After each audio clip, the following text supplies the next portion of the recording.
अस्सलाम वालेकुम, मैं हूं हिना नियाजी और मेरे साथ हैं Chaudhary Irfan Zaheer. ICC one day world cup के 30वें मैच जो है वो आज पुणे में होने जा रहा है। अफगानिस्तान और श्रीलंका की टीमें आज मद्दे मुकाबले आएंगी। दिलचस्प मुकाबलों का सिलसिला जारी है और उसके साथ साथ अगर पॉइंट्स टेबल की बात की जाए तो उसमें भी बहुत ही इंटरेस्टिंग किस्म की चेंजेस आना शुरू हो गई हैं। दोनों टीम्स के 4-4 पॉइंट्स हैं। ताहम श्रीलंका की अगर बात की जाए तो उनका बेहतर नेट रन रेट की बदौलत जो है वो 5वें नंबर पर है, whereas if you talk about Afghanistan वो 7वें नंबर पर है। तो रन रेट की गेम भी बहुत ज़्यादा मैटर करती है और बहुत अच्छी बड़ी बड़ी टीम्स हम देख रहे हैं कि जी पॉइंट्स टेबल पर 10वें नंबर पर है। मुझे तो अफसोस भी होता है कभी ऐसी टीम्स को देख के, लेकिन आज का मैच बड़ा दिलचस्प होने वाला है क्योंकि दोनों अगर हम टीम्स की बात करें तो उनका स्पिन डिपार्टमेंट जो है दैट इज रियली गुड। वैसे आज कैसा?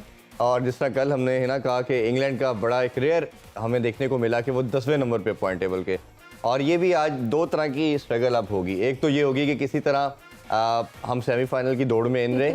ऑब्वियसली श्रीलंका की भी कोशिश होगी और साथ अफगानिस्तान भी ट्राई करेगा कि हम किसी तरह मैच जीतें, उस हंट में रहे। और कहीं ना कहीं ये बात भी माइंड में होगी कि हमने डायरेक्ट क्वालिफिकेशन करनी है वर्ल्ड कप के लिए और चैंपियन ट्रॉफी के लिए क्वालिफिकेशन की तरफ जाना है, क्योंकि टॉप 8 टीम जो है वो डायरेक्ट क्वालिफाई करेंगी दोनों जो बड़े मेगा इवेंट है उसकी पार्टिसिपेशन के लिहाज से। तो मेरा ख्याल है कि ये अब बैक ऑफ द माइंड ये चीज़ें भी चलनी होंगी। और जब हमने देखा कि जो जॉश बटलर से भी कल पोस्ट मैच प्रेजेंटेशन से पूछा गया कि अब आप वर्ल्ड कप से तो सम हाउ आउट हो चुके हैं सेमीफाइनल की दौड़ से, तो अब चैंपियन ट्रॉफी के बारे से क्या लगता है आपको, कहीं ना कहीं आप उससे भी बाहर ना हो जाए? तो उन्होंने कहा there is lot to play for it, तो हम अभी आइंदा मैचेस में अच्छा करके कोशिश करेंगे कि टॉप 8 में कहीं ना कहीं खड़े हों। तो ये ऑब्वियसली एक अब हर मैच किसी ना किसी जगह पे इंपॉर्टेंस रखता है और ऑब्वियसली उसके लिए आप कोशिश करेंगे। और इरफान साहब जो मैच की बात करते हैं तो 30 मैचेस गुजर चुके हैं और पता भी नहीं चला, मतलब देखते ही हमें वैसे पता बहुत ज्यादा चल रहा है क्योंकि हम रोज मैं ये कहने लगा था पता चला क्योंकि हम सानू तो लग पता गया क्योंकि हमारी तो छुट्टी नहीं है। लेकिन 30 मैचेस जो है वो अभी तक कंप्लीट हो चुके हैं और पॉइंट्स टेबल पर स्टैट्स भी बड़े इंटरेस्टिंग होते जा रहे हैं। पाकिस्तान अनफॉर्चुनेटली इतना अच्छा परफॉर्म नहीं कर पाया, तो जब ये ऑटोमेटिकली ये सिचुएशन बन जाती है, जब आपकी टीम इतना अच्छा परफॉर्म नहीं करती ना तो वो कहीं ना कहीं जाके मुझे लगता है मोराल डाउन हो जाता है। लेकिन फिर भी हम बहुत सारी दुआएं कर रहे हैं पाकिस्तान के लिए क्योंकि आगे चैंपियंस ट्रॉफी है। तो बहुत अभी भी फिर मैं वही बात रिपीट करूंगा, शायद लोग अभी काफ़ी अपसेट हैं तो नहीं करे, अभी भी we are in the hunt. Miracle हमारे साथ होते आए हैं, पूरी क्रिकेट की हिस्ट्री हम उठा के देखें 92 से लेके अब तक, तो शायद कुछ ना कुछ हो जाए, सरप्राइज आ जाए। हाँ, सो इसलिए अपनी होप्स को लाइव रखें, ऑप्टिमिस्टिक रहें और अल्लाह करे कि चीज़ें पाकिस्तान के हक में बहुत अच्छी सी हों, बेहतर हो जाए। मेरा ख्याल है अपनी पैनलिस्ट की तरफ भी बढ़ते हैं अब और इनसे भी हम इन तमाम चीज़ों के ऊपर डिस्कशन करते हैं। हमें इंडिया से ज्वाइन कर रहे हैं 92 के ज़बरदस्त legend one and only Ramiz Hasan Raja. अस्सलाम वालेकुम रमीज़ भाई। अस्सलाम वालेकुम जी, वालेकुम सलाम जी, बहुत शुक्रिया आपके टाइम का। और हमें पाकिस्तान में डेली स्टूडियो में हमारे पार्ट होते हैं और हमें फ्रेश करते हैं one and only Aqib Javed. अस्सलाम वालेकुम जी। वालेकुम अस्सलाम। कैसे हैं जी? ठीक ठाक है? बिल्कुल ठीक ठाक। आजकल तो खबरों की ज़ीनत बन गए आप ये वैसे ही आगे भाई क्या होता है कि कैसा लगता है वैसे जब आप कोई बात करते हैं तो पूरा सोशल मीडिया और सब उस पे फोकस कर लेते हैं? बात ये है ना कि उसको समझते नहीं कि वो लिंक किस चीज से की जाए। मैं बात कर रहा था कि अब जो हॉकी से मैंने शुरू किया था जी, बिल्कुल स्पीड एंड पावर से वो हम सोच नहीं सकते कि हम टीमों से हम खेल सकते हैं, तो आहिस्ता आहिस्ता पावर हिटिंग की तरफ गेम जा रही है, 400 की तरफ जा रही है। तो इसका मुकाबला करने के लिए आपको क्या करना पड़ेगा? पावर कोशिश करनी पड़ेगी, ऐसे प्लेस लेकर हाइट, बॉडी, फिटनेस। तो इसके मुकाबले में मैंने कह रहा था कि जो नया टैलेंट आ रहा है वो भी स्किलफुल है, बट उनकी बॉडीज के ऊपर काम करने की जरूरत है। और हमने power lifting, height is natural but your muscles and your power can increase. अब इसको किसी और तरह लेना है, आधे उसे सैको सबाक से हटा के, कॉन्टेक्स्ट से हटा के, छोटी चीजें पकड़ के वो मीडिया के ऊपर प्रेजेंट करके। सोशल मीडिया ट्रोल से हम रिक्वेस्ट करना चाहेंगे कि जब आप हमारा प्रोग्राम देखते हैं no look I have a point, वो मैंने एक पॉजिटिव वे में बोला एंड आई डोंट केयर क्यों कि लोगों का रिएक्शन हो जैसा भी हो, आपका काम है एक सही बात अपने तरीके से कहना। और I'm not the type कि जो कहेगा कि प्लीज मेनू गाला ना कर दो। क्लैरिफाई नहीं करना चाह रहे, बिल्कुल भी नहीं, क्लैरिफाई हम दूसरे बैठे थे तो बात हुई थी। नहीं, मैं इसीलिए हम वी आर द विटनेस कि क्या बात हो रही थी, क्या क्वेश्चन किया गया, आपने क्या कहा, तो लोग उसकी बातों को अब देखिए जब मैंने कहा था कि आजम खान को ठीक है जो लीग्स खेले, क्लब खेले, अच्छा, बट लोग- पाकिस्तान को रिप्रेजेंट करने के तो लिए कोई इरफान क्राइटेरिया होना चाहिए। जी बिल्कुल। तो तब भी ऐसे ही इन्होंने किया था, तो आई डोंट आकिब केयर। साहब, आपको तो क्रिटिसाइज किया जा रहा है, हमारे बारे में कहा जा रहा है कि दोनों एंकर्स भी हंस रहे हैं, तो हम क्लैरिफाई करना चाहेंगे कि जब एक आपने कॉन्टेक्स्ट इससे में की बात होती है- क्लैरिफिकेशन दे दो। हम भी अपने हिस्से की क्लैरिफिकेशन ये नहीं दे रहे, हम ये दे रहे हैं कि जब आप कुछ सुनते हैं, कुछ देखते हैं, तो उसको पूरा सुना करें प्लीज।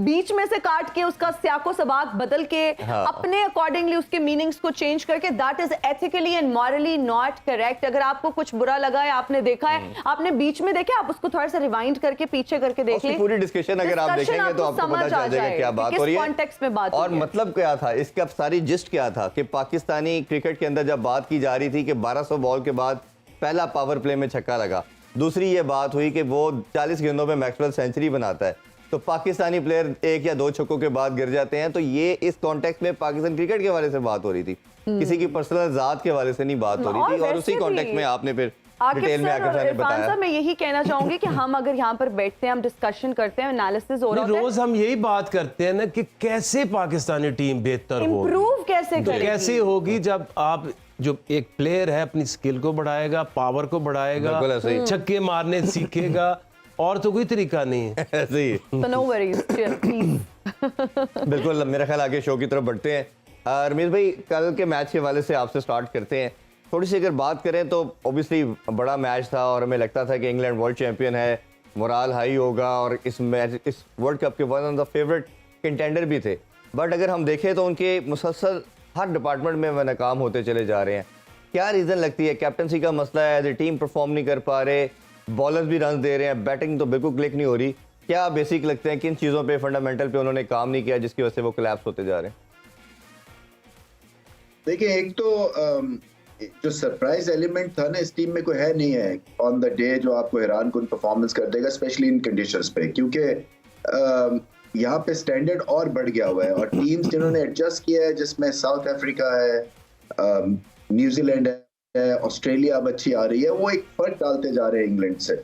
और इंग्लैंड का जो हारना था खासतौर पे अफगानिस्तान से, वो भी इनको ले बैठा बिकॉज उन्होंने सब गलत हेडलाइंस लगा दी और सारा पैगाम ये गया कि ये बीटेबल टीम है, जिसकी वजह से इन पे भी प्रेशर क्रिएट हो गया। फिर जब कप्तान फॉर्म में ना हो, आपके सीनियर प्लेयर्स फॉर्म में ना हो, कुछ अनफिट हो, बेन स्टोक्स अवेलेबल नहीं थे, मगर वो नेचुरल ओडीआई या वाइट बॉल प्लेयर नहीं है बेन स्टोक्स, जिस तरह से आजकल माहौल बना हुआ है, एक तरह से T20 का तड़का मिडिल ऑर्डर में लग रहा है। तो ये सारी प्लस बॉलिंग अटैक भी देखें, मीडियम पेस यहाँ पे जो है वो या तो फिर लेग बॉल हो या वेरिएशंस अच्छी हो, वो भी नहीं दिखी हैं। सो मार्क वुड है, मार्क वुड को बहुत मार पड़ी है क्योंकि तेज बॉलिंग करते हैं, वो भी उस तरह की पेनिट्रेटिव बॉलर नहीं थे। तो ओवरऑल बैटिंग, बॉलिंग और कप्तानी सारी जगह मार पड़ी है। जैसे मैं कई दफा कह चुका हूँ, कई समझते हैं कि ये एजिंग स्टार्स हैं, कोई कहता है इनकी प्रिपरेशन ठीक नहीं थी, फिर उसके बाद कॉम्बिनेशन ठीक नहीं था, इंजरीज हुई है। सो बहुत सारी चीजें मिल मिला के जो है यहाँ तक ये पहुंचे और ये गिरावट पे काबू नहीं पा रहे। ये सबसे हैरान कुन बात है कि कोई इनको ब्रेक भी नहीं मिल रही है और ना ही कुछ ऐसी परफॉर्मेंस कर रहे हैं कि जिससे कि ये वापस हेडलाइंस अच्छी लगा सके। बिल्कुल आप सही कह रहे हैं रमीज सर, लेकिन हम अगर कुछ प्लेयर्स की बात करें तो वो सिंगल हैंडेडली पूरे मैच को लेकर चलते हैं, जिसमें अगर हम मैक्सवेल की बात करें, क्लासन की बात करें, इंग्लैंड की अगर बात करें तो हैरी ब्रुक उनके ऐसे प्लेयर हैं जो बहुत अच्छा परफॉर्म करते हैं और उन पर काफ़ी इन्वेस्ट भी उन्होंने किया है हर फॉर्मेट की अगर बात की जाए। आपको नहीं लगता कि ऐसी सूरत हाल में उनको मैच से बाहर कर देना was not the right decision? क्योंकि बहुत सारे प्लेयर्स जो होते हैं वो बहुत इमैक्युलेटली परफॉर्म करते हैं। फिर अगर हम बात करें सिंगल हैंडेडली मैच को लेकर चलना, और आप समझते हैं ये कलेक्टिव एफर्ट होती है सारी टीम का, कहीं ना कहीं जाके ऑब्वियसली वी अंडरस्टैंड रोल होता है। What is your take on that? देखिए, एक प्लेयर के ऊपर तो आप ये नहीं कह सकते हैं कि वो टीम विनर था और उसको निकाल दिया, कोई भी नहीं निकालेगा। वो किसी वजह से निकाला है, कंडीशंस देख के निकाला है, उनकी एवरेज देखी होगी अगेंस्ट स्पिन, उनकी रिसेंट फॉर्म देखी होगी, तो पोटेंशियल है। अभी उसमें थोड़ा उनको टाइम लगेगा। देखिए, पोटेंशियल के साथ कंसिस्टेंसी चाहिए। मैं समझता हूं कि लिविंगस्टन और हैरी ब्रुक जो ना एक ही तरह के 4 बॉल रोक के ये छक्का लगाने की कोशिश करते हैं। तो जब तक कि कंसिस्टेंसी, हर टीम के अलग म्यार होते हैं ना, कई टीम वाले तो जैसे पाकिस्तान है वो तो ढूंढ रहे हैं कि कहीं से कोई टैलेंट मिल जाए। इंग्लैंड वालों की कोशिश ये है कि 2-3 हमारे पास एक तरह के टैलेंट है, उनमें से हमने पिक करना है और उस दिन हम समझते हैं हैरी ब्रुक की जगह नहीं है उस टीम में। सो ये भी सिचुएशन है। ऐसे वो कोई कोई वो बहुत बड़ा एक जबरदस्त उन्होंने कोई खराबी नहीं किया एक प्लेयर को बाहर करके, क्योंकि उससे फर्क पता नहीं कितना पढ़ना था। मेरी किताब में एक प्लेयर कभी फर्क नहीं डालता। बिल्कुल आकिब भाई, आपसे भी डिस्कस करना चाहेंगे। मैं थोड़ी सी बात इंडिया के हवाले से करना चाहूँगा। इंडिया कल हमें स्वेटर करता नज़र आया, और नज़र आया कहीं ना कहीं उनकी जो वीकनेस है उन पर अटैक किया जाए, चाहे बैटिंग या बॉलिंग में, तो परेशानी उनको आती है। इंग्लैंड करने के बाद जब उनके माइंड में ओबियसली लग रहा था कि शायद 300 प्लस का सोच रहे थे, बट फ़ौरन कैप्टन ने, रोहित शर्मा ने और केएल राहुल ने देखा, पिच को देखा कि नहीं, इस पे शॉट्स खेलना आसान नहीं है, बॉल डबल पेस से आ रहा है, और प्लान उन्होंने फ़ौरन बी एग्जीक्यूट किया, और उन्होंने कोशिश की कि 240-50 would be the safe total, और हम उसकी तरफ जाते हैं। ये जो गेम अवेयरनेस की बात करते हैं, सेंसिबल होने की बात करते हैं कि आप अकॉर्डिंग टू सिचुएशन अपने आप को रीड करके फिर आगे मूव करते हैं, इस अप्रोच को, रोहित शर्मा की इनिंग्स को कैसे देखते हैं आप? देखिए, चाहे आपकी जितना भी एक्सपीरियंस हो, पिच को एक हद तक आप रीड कर सकते हैं जब तक मैच स्टार्ट नहीं होती। एक तो है कि ये जो रेड क्ले है, ये थोड़ी सी दूसरी से जल्दी ख़राब हो जाती है। ऐसे ही ये मुंबई में भी ये मिट्टी है जी, मुंबई और इधर भी यही, जयपुर में भी ऐसी मिट्टी है। ऐसे ही तो इसमें लखनऊ में हाँ, तो वो ये होता ही है कि इसमें बॉल जो है वो होल्ड करता है, जल्दी ख़राब हो जाता है, स्किड उस तरह से नहीं करता। बैट्समैन के लिए आसानी तो वो है ना, जो इंडियन पिचेस पे हम देख रहे हैं कि रीजनेबल अच्छा बाउंस है, बॉल स्किड करता है, उसमें आप पुल शॉट मारे, ऑन दी अप मारे, जहां मर्जी मारे जी। लेकिन ये कंफ्यूजन भी उतनी ही पैदा करता है कि आपका जो माइंड है वो सोचता किस तरह से। मैच से पहले आप मीटिंग्स करते हैं, स्ट्रेटजी बनाते हैं, उसमें यही होता है कि बैट फर्स्ट, गो फॉर 350। तो जब वो दो ओपनर अंदर जा रहे होते हैं, उनके लिए बड़ा मुश्किल काम है। वो पहले देखते हैं, पहले दो लग भी गई, रोहित ने एक पुल पे छक्का मारा, एक निकल के छक्का मारा, तो लगा कि सब कुछ ठीक है। लेकिन जैसे ही 2, 3, 4 ओवर होते हैं तो फिर पिच का बिहेवियर समझ आता है। उसमें अगर आपकी 2 विकेटें ऊपर से गिर जाए तो आपकी वो जो कोशिश थी कि हमने एग्रेसिव खेलना है, उसे आपको तो नुकसान हो गया। ऐसे ही फिर जो बाहर बैठे बैट्समैन है वो फिर कैलकुलेट करते कि नहीं, ये आप 400 की तरफ नहीं जाना, जहां आप 280, 270, 250 टारगेट आप सेट करते जाते हैं। जो भी बाहर से अंदर बैट्समैन जाता है, उसको जो ऑलरेडी पिच के ऊपर है उसे बताता है कि यार ये शॉट लग सकती है, ये नहीं लगे। इंग्लैंड ने भी सेम मिस्टेक की ना, उन्होंने भी 4 ओवरों में 30 रन बना के, और फिर जब हिटिंग की तरफ जा रहे थे तो थोड़ा सा वेट एयर आया, फंस के। देखिए, प्रॉब्लम ये है कि इस पिच के ऊपर अगर आपकी लेंथ अच्छी है तो चाहे वो फास्ट बॉलर ने ज्यादा विकेटें ली है जी। क्योंकि बॉल जो है वो जहां होल्ड होगा वहां थोड़ा सीम होगा, जहां पे बॉल स्पिन होता है वहां पे बॉल सीम भी होता है। बिल्कुल ऐसे ही। तो इसलिए उन्होंने बॉलिंग बड़ी एक्यूरेट की, और जो इंडियन बॉलर्स हैं with in their limitations, I think probably सबसे ज्यादा एक्यूरेट है। एक्यूरेसी बहुत ज्यादा है, एक्सपीरियंस बहुत ज्यादा है। शामी की कितना एक्सपीरियंस है उसके पीछे, और जी। 2 मैच उसने खेले, दोनों में मैन ऑफ द मैच हो। बिल्कुल ऐसे ही।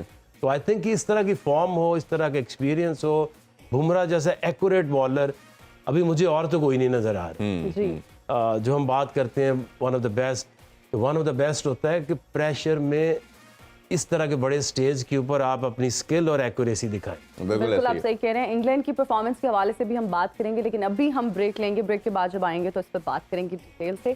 कीप वॉचिंग, गेम उठा दो।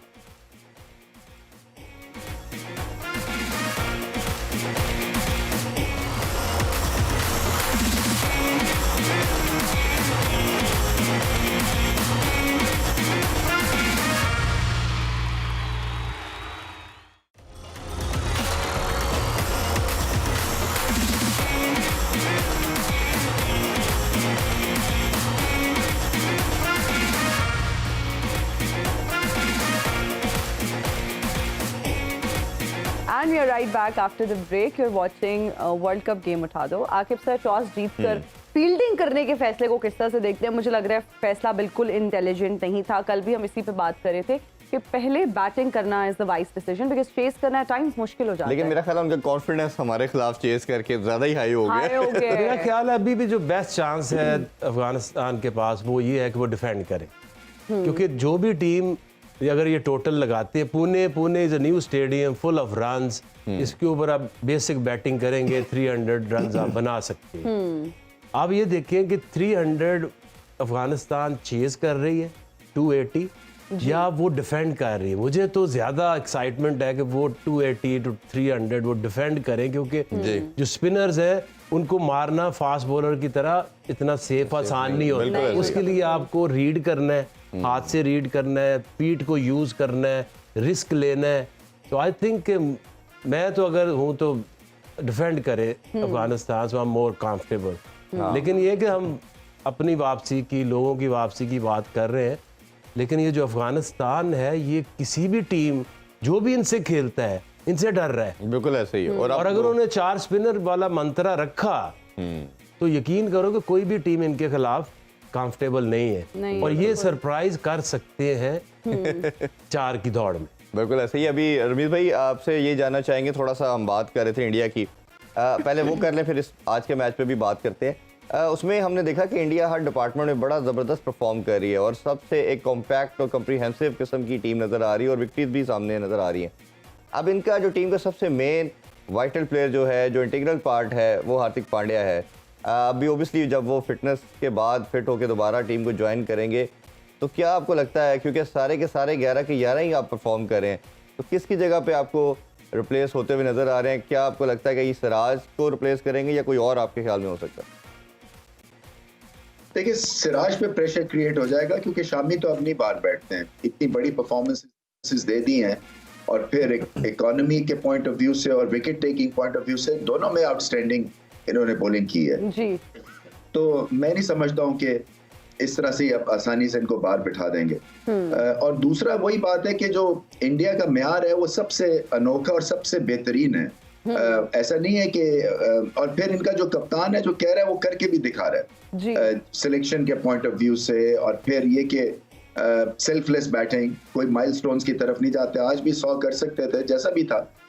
तो कहने की बात यही है कि आपको एक माहौल क्रिएट करना पड़ता है जो कि एक क्रिकेट के हिसाब से इंटेलेक्चुअल माहौल होता है, और फिर आपको जो उसका फाउंडेशन जो मेंबर है ना वो कप्तान होता है, और फिर आपको बताना पड़ता है कि हमारे लिए इंडिविजुअल परफॉर्मेंसेस नहीं है, टीम जीतेगी और हम ऊपर जाएंगे, और खराब परफॉर्मेंसेस टीम के ऊपर जाने से कई दफा छुप भी जाती हैं। तो ये एक माहौल दिया है और उसके बाद कप्तानी लाजवाब करके दिखा रहे हैं और एग्रेसिव। तो कह रहे थे हम चेंज करेंगे अपने गियर और बताएंगे दुनिया को कि हम मॉडर्न डे क्रिकेट खेल सकते हैं, और सारी दुनिया पीछे रहेगी और भारत जो है वो बन गया है टेम्पलेट एक सब। बिल्कुल आप सही कह रहे हैं रमीज सर। आज एक बहुत अहम मैच होने जा रहा है श्रीलंका और अफगानिस्तान के दरमियान, और हमें थोड़ा सा पिच के हवाले से भी बताइएगा। दूसरा अब हम देख रहे हैं कि टीम्स हमें स्ट्रगल करती हुई नजर आ रही हैं ताकि वो सेमीफाइनल तक पहुंच सके, नंबर 1। नंबर 2 ये कि जो टॉप 8 टीम्स हैं वो क्वालिफाई कर जाएंगी चैंपियंस ट्रॉफी के लिए, तो उसकी भी हमें एक दौड़ और एक जंग नजर आ रही है। इसके अलावा जाहिर बात है वो क्वालिफाई कर जाएंगी वर्ल्ड कप के लिए भी, नेक्स्ट वर्ल्ड कप के लिए। आप क्या समझते हैं आज का मुकाबला कितना सनसनीखेज होने वाला है और आज के मुकाबले को आप किस तरह से देखते हैं?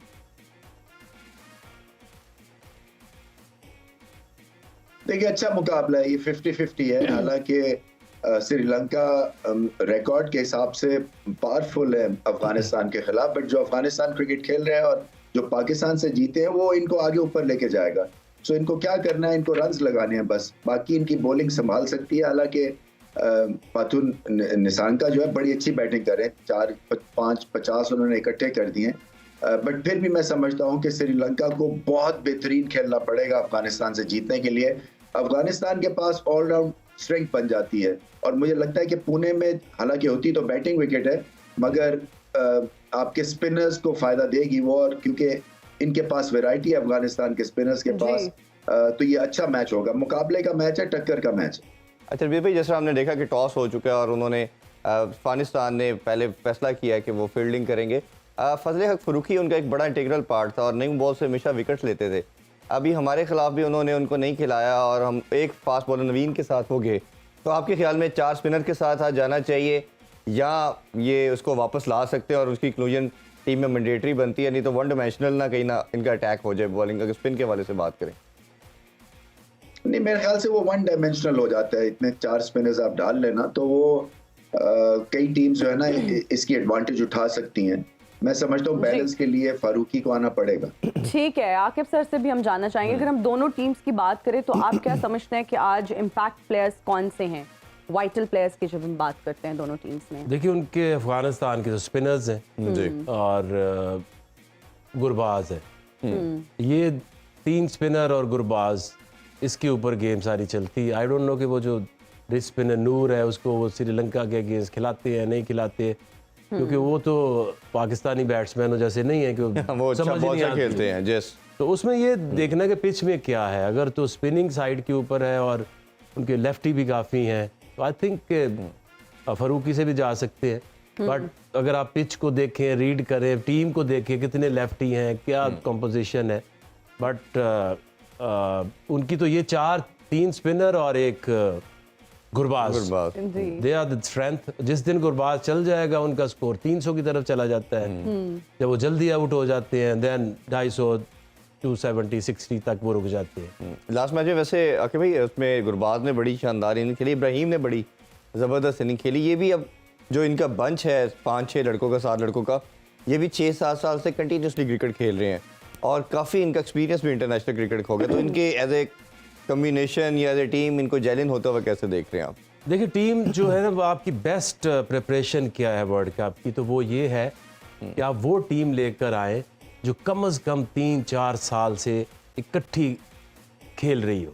बिल्कुल, वो होती है असल में प्रॉपर टीम। इंग्लैंड की प्रॉपर टीम है, लेकिन उनको ये नहीं कह सकते कि इनकी जो है सिलेक्शन ठीक नहीं है। जो पाकिस्तानी टीम की प्रॉब्लम क्या है कि ये वर्ल्ड कप में आए, जो ए टीम बना के लाए थे उसमें से फ़खर को एक मैच के बाद इन्होंने बाहर निकाल दी। तो इन्होंने मैच के वर्ल्ड कप के दौरान अपनी सिलेक्शन को ठीक किया है या करने की कोशिश कर रहे हैं जी जी और ये कहीं नजर नहीं आते थे ये प्लेयर्स हमें पास 6 महीने में, 1 साल में। और अफगानिस्तान वो टीम है कि कम रिसोर्सेज हैं, जो भी रिसोर्सेज हैं न्यूजीलैंड की तरह उनको इंटैक्ट रखते हैं, साथ रखते हैं, लोगों को ग्रूम करते हैं। तो ये बिल्कुल ऐसे ही। बहुत अच्छी बात है। एक दूसरे को जानना, अंडरस्टैंडिंग होना, एक दूसरे की स्ट्रेंथ वीकनेस को कवर करना, ये तब बनता है जब रिलेशन बनता है। ये तब बनता है जब आप काफ़ी अरसे तक इकट्ठे खेलते हैं। जी ये जो प्रॉब्लम्स आ रही हैं अभी क्या है, अपने रोल समझना, जी बॉलिंग में अपने रोल समझना, किसने कहाँ तक सेक्रीफाइस करना है।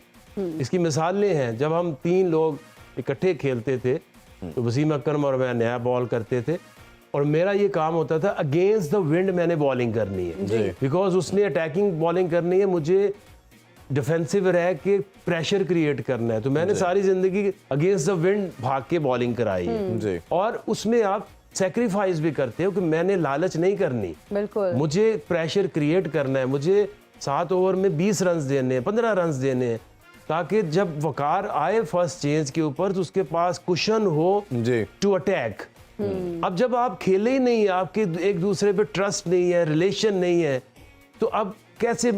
मोहम्मद वसीम है, वो भी हारिस है, हारिस जो है वो भी मैन ऑफ द मैच लेना चाहता है, शहीन है वो तो हमेशा है ही एक्स्ट्राऑर्डिनरी, वो तो किसी जगह भी आता है, इम्पैक्ट छोड़ता है। बिल्कुल ऐसे ही। तो अगर ये इकट्ठा खेलेंगे तो इनको पता चलेगा किस बंदे का क्या रोल है। एग्जैक्टली और Playing प्लेइंग 11 भी 11 भी मेरा आ ख्याल है। चुकी है, बिल्कुल हम देख सकते हैं अपनी स्क्रीन पर इस वक्त। जी उसमें अगर बात करें तो बैटिंग तो सेम है सारी, फारूकी और आए वो। फारूकी वापस आ गया और मुझे लगता था कि कहीं वो 1 डायमेंशनल ना हो जाए बॉलिंग अटैक, उसको चेंज करेंगे, वही उन्होंने किया। और वो जो पाकिस्तान की वीकनेस थी कि लेफ्ट आर्म, सारी टीमों ने सिलेक्शन ही हमारे लिए किया है। इंटेलिजेंट हाँ, मूव। एक प्लेयर की सिलेक्शन सिर्फ पाकिस्तान के लिए और वही उन्होंने शम्सी के साथ किया, इन्होंने कुलदीप के साथ और इन्होंने नूर। तीनों दफा देखें कि ये हम उनके ट्रैप close में हुए। आए। जी जी जी जी वो तो बड़ा क्लियर हो चुका है। और मैथ्यू से भी आपसे जानना चाहेंगे आके भाई, एंजेलो मैथ्यू का आना और ओबियसली शानका इनके कैप्टन थे, बट उससे एक टीम का पूरा ऑल टुगेदर इनकी कॉम्बिनेशन चेंज हो गया है।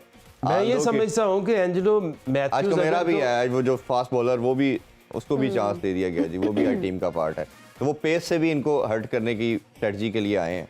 देखिए, इन्होंने जो टीम लेके आए थे, अगर ये एंजेलो मैथ्यूज फिट थे और इनके सिस्टम में खेल रहे थे तो फर्स्ट हैंड उनको रखना चाहिए था। क्योंकि आपको इस तरह का एक्सपीरियंस अगर मिडिल में मिलता है। और उस दिन जो कुमारा है, इन्होंने शुरू में लहरू कुमारा को शुरू में मैचेस नहीं खिलाए श्रीलंका ने। उनके पास एक चुमेरा था, वो मिसिंग है जी मे बी इंजरी की वजह आज से। आ गया है, आज उसका टीम का तो प्लेइंग ये 11 खिला के क्या रहे हैं फिर? इफ यू हैव अब बॉलर, 2 बॉलर उनके पास है जो पेस से बॉलिंग करते हैं, एक कुमारा है, एक वो चमेरा है। चमेरा, हाँ जी। ये दोनों 140 प्लस 145 पे बॉल करते हैं। वो जो तीसरा जो मलिंगा की तरह स्लिंगिंग एक्शन था, बट वो भी उसने बहुत अभी वो देखें, ये भी T20 से इंस्पायर्ड होके 50 ओवर की सिलेक्शन है। ये जो मलिंगे स्लिंगे ये ज्यादा था शुरू में ये T20 में ज्यादा इफेक्टिव होते हैं जी। 10 ओवर कराना entirely different than bowling 4 overs. तो इनकी सिलेक्शन की मुझे समझ नहीं आई वैसे श्रीलंका की, जो रिसोर्सेज थे भी उनको भी सही यूटिलाइज नहीं जी। लेकिन अभी एक पॉजिटिव चीज़ ये है कि चीज़ें ग्रेजुअली ऑब्वियसली कॉम्बिनेशन बना रहे हैं और मुझे लगता है कि काफ़ी अच्छी शेप में इनकी टीम आती जा रही है। और अभी मेरा ख्याल है वीडियो मैसेज भी शुरू करते हैं। वीडियो मैसेजेस जो हमारे व्यूअर्स ने हमें भेजे हुए हैं, तो पहला वीडियो मैसेज आपको दिखाते हैं। अस्सलाम वालेकुम, my name is Asad and I am from Faisalabad. Pakistan cricket team में कोई भी इम्पैक्टफुल और मैच विनर प्लेयर पिछले 4-5 साल से क्यों नहीं आ रहा, और क्या वजह है कि लाहौर कलंदर के पास तो नया टैलेंट आ रहा है। जिस तरह इस साल PSL में हमने ताहिर बेग देखे, एहसन भट्टी देखे, और स्पेशली एहसन भट्टी का मैं यहाँ पे कहना चाहूँगा कि वो ही is far better than Mohammad Nawaz. और क्या तरीका है कि आप नया टैलेंट आइडेंटिफाई कर लेते हैं। लाहौर कलंदर तो कर रही है लेकिन पाकिस्तान क्रिकेट बोर्ड नहीं कर रही। बिल्कुल आके भाई से हम जानते हैं फैसलाबाद से कि लाहौर के अंदर को टैलेंट मिल जाता है, PCB को, पाकिस्तान टीम को नहीं मिलता। पिछले 7 साल से आप देख रहे हैं कि हम हर 365 डेज काम करते हैं, एक्टिविटीज़ हो रही हैं, नए नए एक जो हमारे गैप्स आते हैं उनके लिए लोगों को लाते हैं। जो मैं अभी जो बात कर रहे हैं लोग के इसने बॉडी शेमिंग की है या कुछ किया है, वहां पे ला के उनको रियलाइज कराते हैं कि अगर आपने T20 वनडे या वाइट बॉल में क्रिकेट खेलनी है तो एज बैट्समैन आपके पास इतनी पावर होनी चाहिए। एक स्पेशल ट्रेनिंग कराते हैं और वो कुछ रॉकेट साइंस नहीं है, ये जितनी पावर लिफ्टिंग है ना, एक्सप्लोसिव ट्रेनिंग, वो क्रिकेटर्स के लिए बहुत जरूरी है। और दूसरा डाइट। अब जब वो 24-24 अंडे और इतनी डाइट खा रहे होते हैं, उल्टियां आती हैं, खानी पड़ती हैं, ताकि आपको सेक्रीफाइस करना पड़ता है जी। आज मैं देख रहा हूँ, पता नहीं वो नाराज है, बिरयानी नहीं मिली आपको। अगर इंटरनेशनल लेवल पे इम्पैक्ट छोड़ना है तो कोहली जैसी डाइट होनी चाहिए, एक बैट्समैन की ट्रेनिंग वैसी होनी चाहिए, उसी से सीख ले। हारिस जैसा डिसिप्लिन होना चाहिए आपका डाइट का, ट्रेनिंग का, और फिर आपका एनर्जी लेवल ये बनता है। तो हम तो कोशिश से ही होता है ना। आप कब लास्ट टाइम PCB ने कोई ऐसा सोचा? होता क्या, you go you Hunt talent. एक तो टैलेंट के हंट करने के लिए आपके पास टेक्नोलॉजी होनी चाहिए, आंख होनी चाहिए, उसको कैसे ट्रांसलेट करते हैं आपके विजन के मुताबिक, फिर उस तरह का ट्रेनिंग प्लान होना चाहिए। जी। PCB ने कब किया लास्ट टाइम?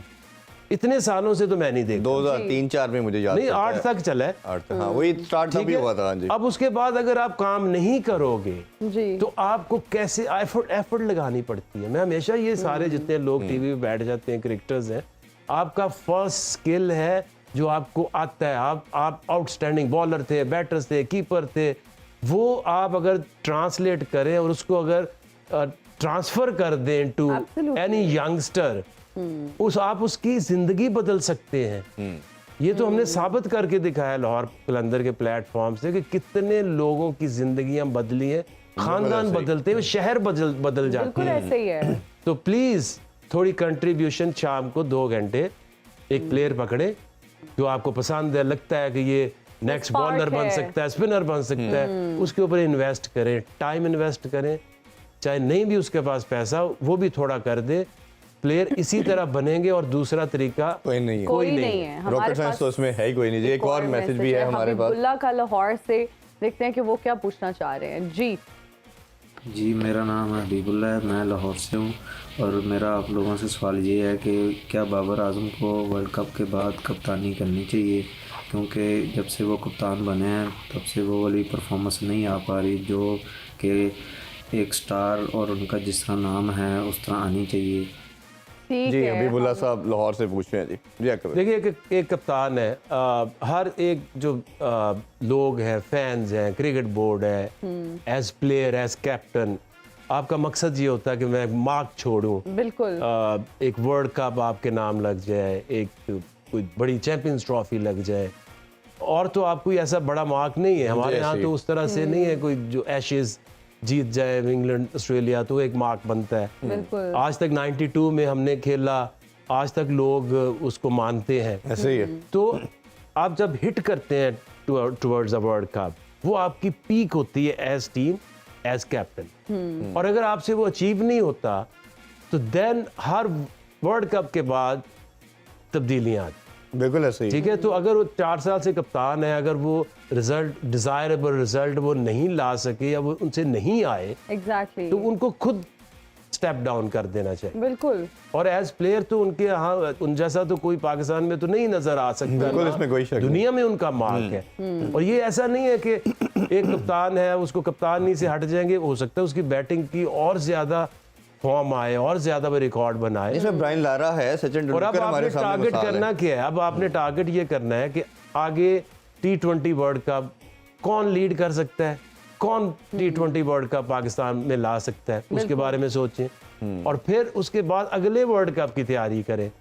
जिसको भी बनाए अभी सोच लें, सोच समझ के T20 50 ओवर टेस्ट मैचेस में अभी कोई ऐसा काम नहीं करना चाहिए जैसे कि हम बाबर के ऊपर कप्तानी भी सारा कुछ नहीं डाल देना। जी। और ये हर तरह नहीं डाल देना जिस तरह सरफराज के साथ ज्यादती की थी। तब अगर उसको कुछ फॉर्मेट में रहने देते, कुछ में नया कैप्टन ले आते, तो अगर आप तरीके से प्लान से चलेंगे तो आपकी टीम भी खराब नहीं होगी और आपको डिजायर जो रिजल्ट है वो भी मिल वो भी जाएगा। मिलेगा। ये बड़ा हमारा अनफॉर्चुनेट है कि जब कोई डिफीट आती है, कुछ ऐसा आता है, तो ऑल टुगेदर हम सारी चेंजिंग करना शुरू कर देते हैं और सबसे ज़्यादा मलबा आता है। और जिस तरह आपने आके भाई का सबसे बड़ा दुनिया का लेजेंड जो थे 90s के आपके एरा में, वो सचिन तेंदुलकर थे।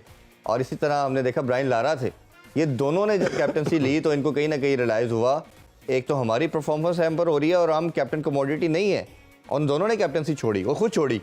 तो ये कई दफ़ा आपको लगता नहीं है कि इंसान खुद रियलाइजेशन नहीं करता है इस चीज़ को लेके और वो कहता है कि नहीं, ये जो प्राइड है एज ए कैप्टन खेलना बनना, मैंने नहीं छोड़ना, मैंने प्राइड तो इज्जत तो रिजल्ट से मिलेगी। सारे लोगों ने वर्ल्ड कप खेला, क्रेडिट किसको मिला? खान साहब को। हाँ, सबको मिला। हम तो साथ हम नवाई समझे जाती है। बिल्कुल। तो अगर डिबैकल होता है तो उसकी जिम्मेदारी जो है वो भी कप्तान की कप्तान के ऊपर होती आती है, बिल्कुल ऐसे है। तो ही। इसको आप पॉजिटिवली ले तो बहुत अच्छा है। अगर आप इसको अना का मसला बना लें या कहें कि पता नहीं क्यों क्या साजिश हो रही है, इस सिंपल इज दैट। आपने वर्ल्ड कप जीतने के लिए गए थे, जिन्होंने जीता आज तक इज्जत है, बिल्कुल। जिन्होंने नहीं जीता वो लूजर्स हैं। एक विनर होता है, एक लूजर होता है, there is nothing in between. बिल्कुल ऐसे ही। मैं बिल्कुल सही कह रही हूँ। जो क्रिटिसिज्म होता है, आई थिंक उससे हमारी परफॉर्मेंस इंप्रूव होनी चाहिए और होता भी इसी पर्पस के लिए कि आप उससे कुछ सीखें, ना कि आप अपनी ईगो का ना का मसला बनाने और आप उसको पर्सनल अटैक ही समझें। आई थिंक दिस इज देखिए रॉन्ग। पर्सनल अटैक क्या होता है? आप एक कैप्टन है, आपकी एक टीम है, लोग आपसे तवक्को करते हैं कि रिजल्ट अच्छे आए। अगर जब वो नहीं आते तो क्या वो फैंस का, लोगों का ये नहीं काम कि आपको क्रिटिसाइज करे? क्यों ना करें? जब आप जीतते हैं, आप अच्छे रन्स बनाते हैं तो लोग तारीफ कर तारीफ सकते भी तो करते हैं, हैं। आपको क्रिटिसाइज नहीं कर सकते। ये वन वे कॉन्ट्रैक्ट चलता नहीं है। एक प्लेयर का एक आवाम से, फैन से कॉन्ट्रैक्ट है, बिल्कुल ऐसे ही। तो वन साइडेड तो नहीं हो सकता।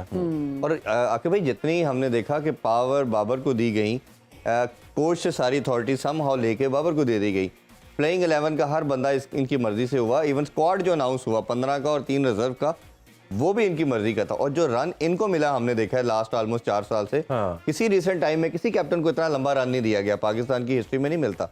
और वो डिस्पाइट ऑफ एवरी ऑड्स इनके साथ जो बोर्ड आते रहे, चेयरमैन चेंज होते रहे, हर एक ने बैक किया इनको कि नहीं, अब छेड़खानी इनके पार्ट पे एटलीस्ट नहीं करनी। नहीं और वो अच्छा टीम रहा। भी सारे ये बहुत अच्छी स्ट्रेटजी थी और बाबर की इस टीम के अंदर रिस्पेक्ट भी है, उसने बनाई है क्योंकि उसने परफॉर्मेंस ऐसी दी है।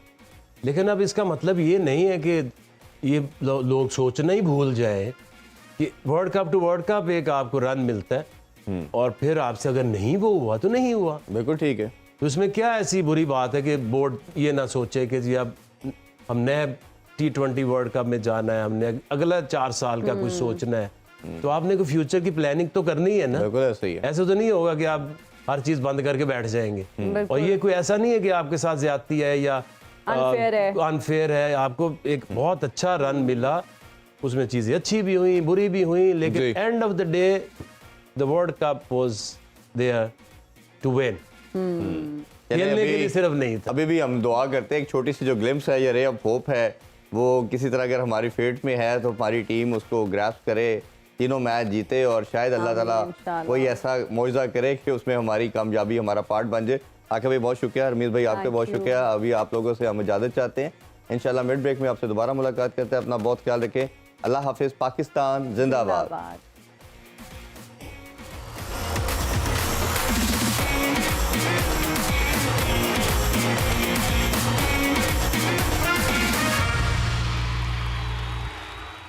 खेलों से रिलेटेड तमाम अहम खबरें और अपडेट जानने के लिए सुनो न्यूज़ के यूट्यूब चैनल को भी सब्सक्राइब करें और बेल आइकन को क्लिक करना मत भूलिएगा।